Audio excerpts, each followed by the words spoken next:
Good morning. আজকে এমন একটা গাছ নিয়ে কথা বলবো যে গাছটা কাশ্মীরে গেলে প্রায়ই আমাদের চোখে পড়ে।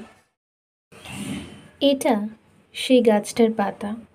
হয়তো এখন দেখে বোঝা যাচ্ছে না এটা কোন গাছ, কিন্তু যারা এই গাছটা সম্পর্কে জানে তারা কিন্তু বুঝতে পারবে এটা চেরি পাম।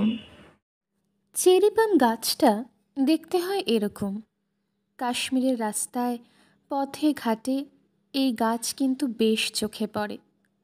প্ল্যান্টেশনের 4 থেকে 5 বছরের মধ্যেই এই গাছে ফল আসে, আর শীতের শেষে, বসন্তের শুরুতে আসে ফুল।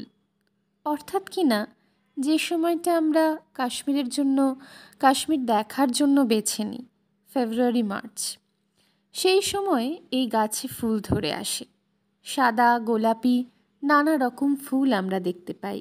এই গাছের ফল শুধুই যে খেতে সুস্বাদু তেমন কিন্তু নয়, বরং উপকারীও। ভিটামিন এ এবং ভিটামিন সি সমৃদ্ধ এই ফলকে বাঁচাতে কিন্তু কাশ্মীরের চাষিদের জীবন নাকাল হয়ে যায়। সুমিষ্ট ফল খেতে পাহাড়ি পশু আর পাখি ভিড় করে আসে। তাদের হাত থেকে খুব কষ্ট করেই বাঁচিয়ে রাখতে হয় এই ফলকে। প্রায় 2000-এরও বেশি প্রকারের হয় এই চেরি পাম। এই গাছ -4 থেকে 24 ডিগ্রি অবধি তাপমাত্রাতেই কিন্তু থাকতে পারে, এবং পাথুরে অ্যাসিডিক মাটিতেই এর বৃদ্ধি। পাতাটা যখন প্রথম খুঁজে পাই তখন সেটা দেখতে ছিল এরকম, তারপর সময়ের সাথে সাথে বদলে তা হয়েছে এখন এমন।